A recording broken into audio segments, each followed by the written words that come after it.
जय हिंद दोस्तों, स्वागत है आपका अपने YouTube channel PC global academy में। आई होप कि आप लोग मस्त होंगे। जैसा कि बोर्ड पर देख सकते हैं कि जीवन परिचय किसका है, डॉक्टर राजेंद्र प्रसाद का, जो हर वर्ष में यानी 2024 और 25 में पिछले कई वर्षों में पूछे गए हैं। जिसमें से 2025 में क्या बोला था कि अधिकतम दे दिया था शब्द सीमा आपको लिखना है, कितना 80 शब्द तक अधिकतम शब्द सीमा लिखना है, जिसको हम लेकर आए हैं। जिसमें से कि आपको इतना जो लिखा है वह अधिकतम शब्द सीमा तक का आपका हो जाएगा। तो आइए देखते हैं कैसे लिखना है। सेम अगर हूबहू इससे लिखते हैं तो आपको क्या होता है कि जो आपका जीवन परिचय है में है, इसमें यह आपका 3 नंबर का आता है और इसकी जो कृतियां यानी रचनाएं जो होती है यह कितने नंबर का होता है, 2 नंबर का। टोटल कितना आपका होता है तो 5 नंबर होता है। अगर आप इस तरीके से लिखते हैं तो आपको कितना 5 नंबर मिलेगा, इस तरीके से आपको नंबर मिलता है।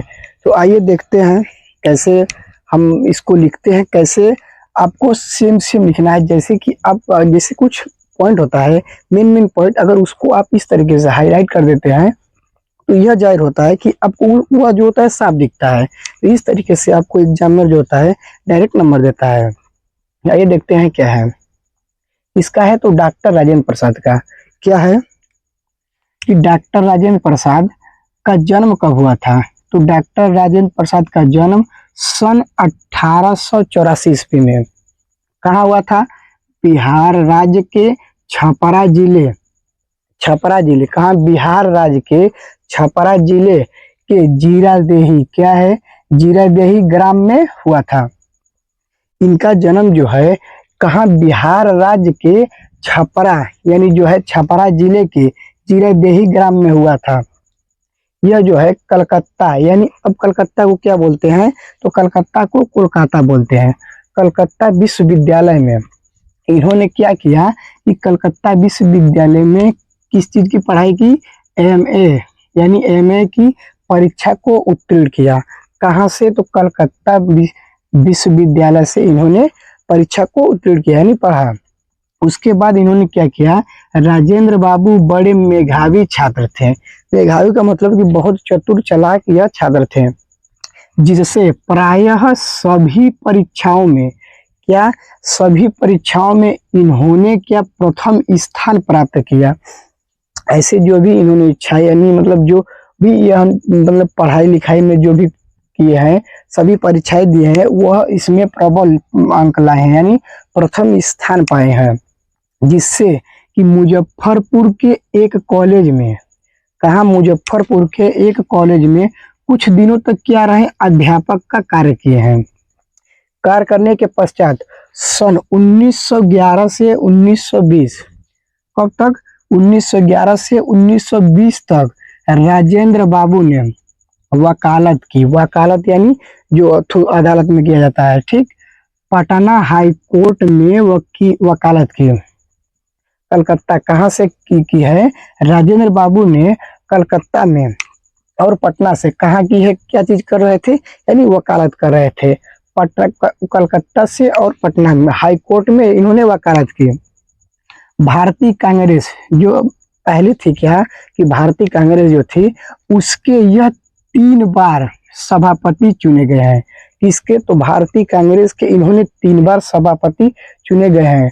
सन 1962 में भारत इन्होंने क्या है कि सभापति के बाद सन 1962 ईस्वी तक भारत गणराज्य के इन्होंने क्या है, राष्ट्रपति यानी क्या है, राष्ट्रपति रहे। कब तक, तो सन 1962 तक से भारतीय गणराज्य का इन्होंने राष्ट्रपति रहे। 1962 ईस्वी में इन्हें भारतीय सर्वोच्च जो आपका होता है, भारत का जो है सर्वोच्च उपाधि होता है, यह इन्हें प्राप्त हुआ। क्या है, यह आपका है भारत रत्न। क्या मिला इनको कि जो है भारत का सर्वोच्च उपाधि जो पुरस्कार है वह इन्हें भारत रत्न मिला, यानी भारत रत्न से अलंकृत किया गया। इनमें क्या था, इनमें बहुत ईमानदारियां थी, जैसे सर्वनिष्ठा, ईमानदारियां, देशभक्ति, ऐसी कई इनमें न खूबियां थी जो इनके क्या है कि रोम रोम में व्याप्त था। इनमें क्या था, बहुत था सत्यनिष्ठा और ईमानदारी थी, देशभक्ति, सेवा, देश की सेवा करना। की बहुत थी। इनमें जैसे किसी में होता है कोई कुछ चीज का खूबियाँ, तो इनमें यह सब चीज की बहुत भावना थी, जिससे यह राजेंद्र बाबू बहुत मतलब जाने जाते थे। इनकी जो मृत्यु हुई है, राजेंद्र बाबू की मृत्यु कब हुई है? 18 फरवरी सन 1963, यानी इसके कुछ दिन बाद इन्होंने, कुछ साल बाद, यानी क्या 18 फरवरी को 1963 ईस्वी में इनका क्या हुआ है? निधन हो गया है, यानी इनका क्या है? स्वर्गवास हो गया है। इनकी कृतियां क्या क्या है? तो इनकी कृतियां है क्या? भारतीय शिक्षा। कैसी ऐसी कृतियां है जिसमें से हम कुछ लेकर आए? क्या है? भारतीय शिक्षा, और दूसरा का है मेरी आत्मकथा। ऐसी ही कई इनकी कृतियां हैं जिन्हें आप लिख सकते हैं। आई होप आपको वीडियो पसंद आया हो, तो वीडियो लाइक, और चैनल पर नए हैं तो चैनल को सब्सक्राइब जरूर करें। ऐसे ही वीडियो पाने के लिए तीनों चीज आपको, मैथ और साइंस और हिंदी का तीनों लेक्चर इसी यूट्यूब चैनल पर मिलता है। अगर आप यूट्यूब चैनल पर नहीं है तो इस चैनल को सब्सक्राइब कर लें। मिलते हैं इसी के साथ नेक्स्ट वीडियो में। जय हिंद।